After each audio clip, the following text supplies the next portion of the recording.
As you enter the museum, you will see a huge painting, the Spolarium. The Spolarium is a painting by Filipino painter Juan Luna. Luna, working on canvas, spent 8 months completing the painting, which depicts dying gladiators. The painting was submitted by Luna to the Exposición Nacional de Bellas Artes in 1884 in Madrid, where it garnered the first gold medal. The National Museum of Fine Arts is home to 29 galleries and hallways exhibitions comprising of 19th century Filipino masters, national artists, leading modern painters, sculptors, and printmakers.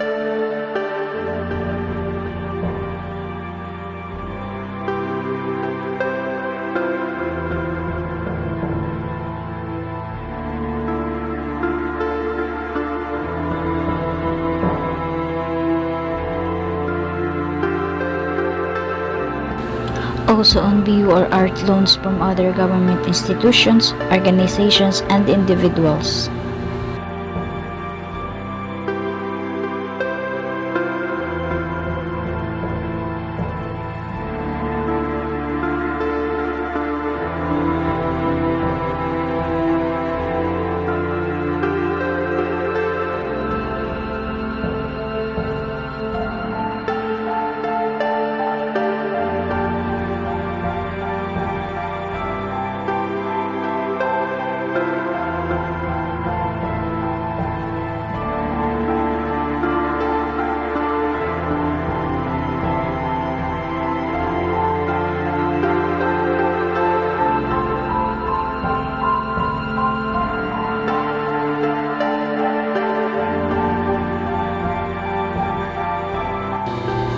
Along Padre Burgos Street heading southwest, the monumental old legislative building is presently the National Museum of Fine Arts. The building, designed by Ralph Harrington Doane, Antonio Manilac Toledo, and Juan Maraliano, was built between 1918 to 1926.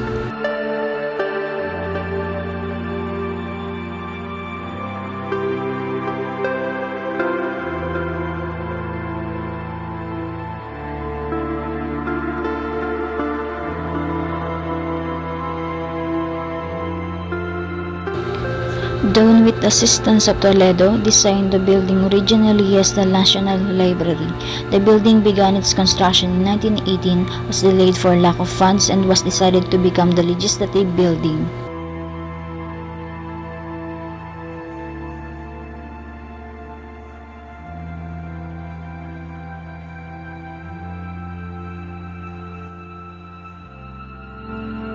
Arellano revised the plan by adding the fourth floor and the chambers of legislators, changing the central facade and incorporating the ornamentation and sculptural work.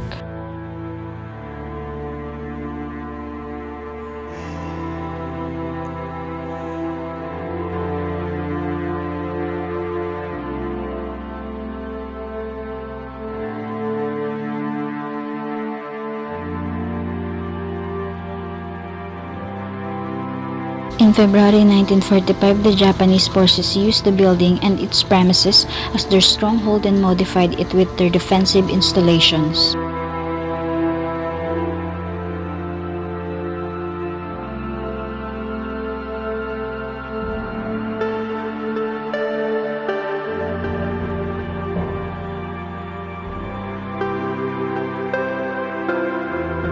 Obstacle, roadblocks, trenches, pillboxes, and barbed wires surrounded the building. Guns and other heavy machine guns were strategically installed on the building floors.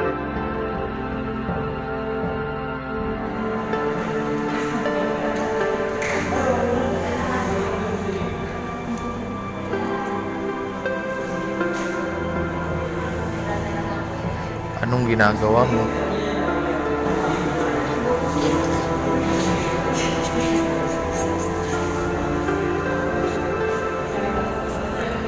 Vidyow. For several days until February 27, the American forces bombarded the building with artillery fire.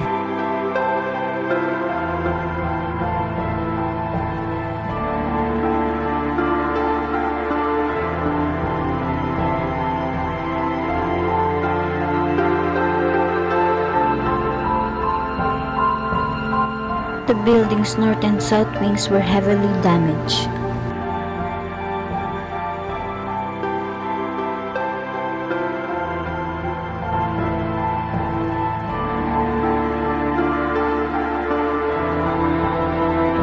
The building was rebuilt in 1949, maintaining its original building footprint and four-story height, but less ornate facade articulation.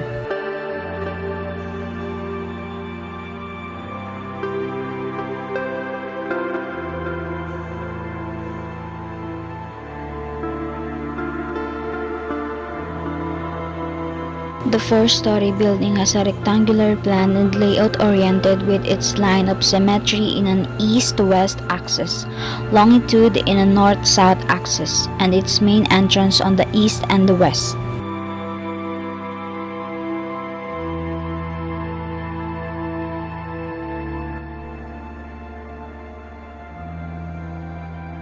The building's central core spaces are flanked by courtyards north and south.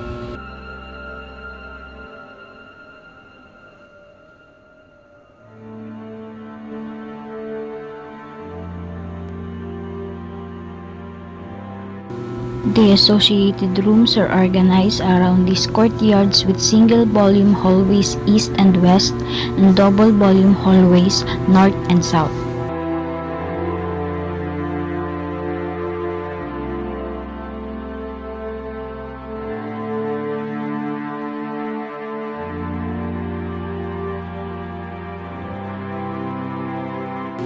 Staircases are at both ends of the central halls and the four corners of the building.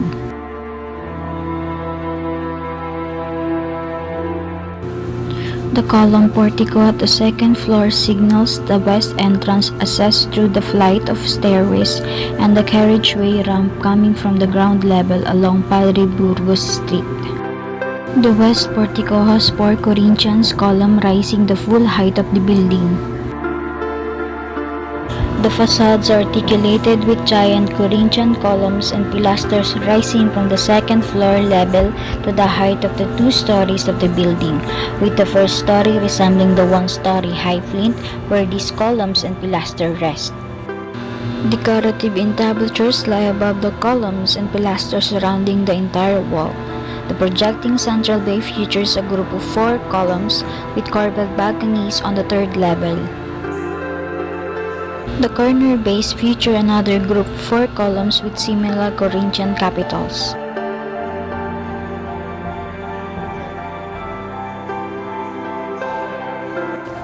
Fenestration feature rectangular windows decorated with grillwork.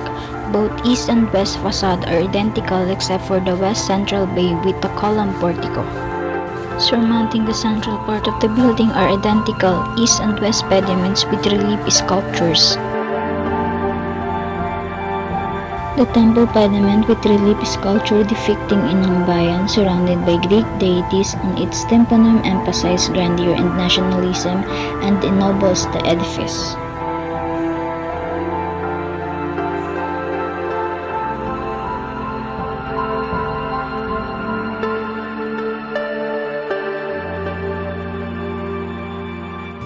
A splendid view of Intramuros and Luneta can be enjoyed from the west and south of the building respectively.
Ginagawa mo.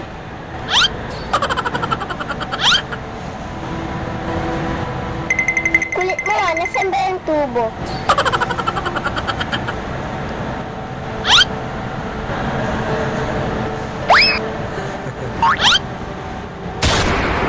Wala na.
So guys,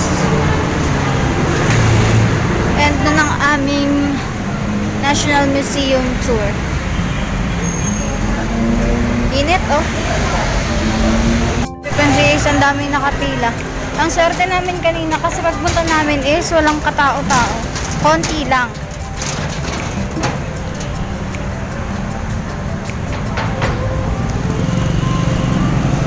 Saan ka pupunta, Ariel? Ang daming tao, oh.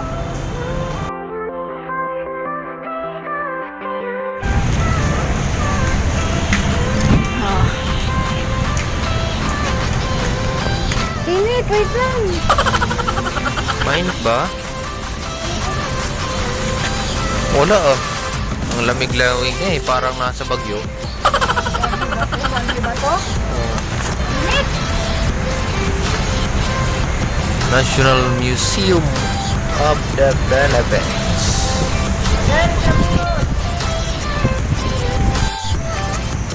So guys, nasa labas pa din kami ng National Museum.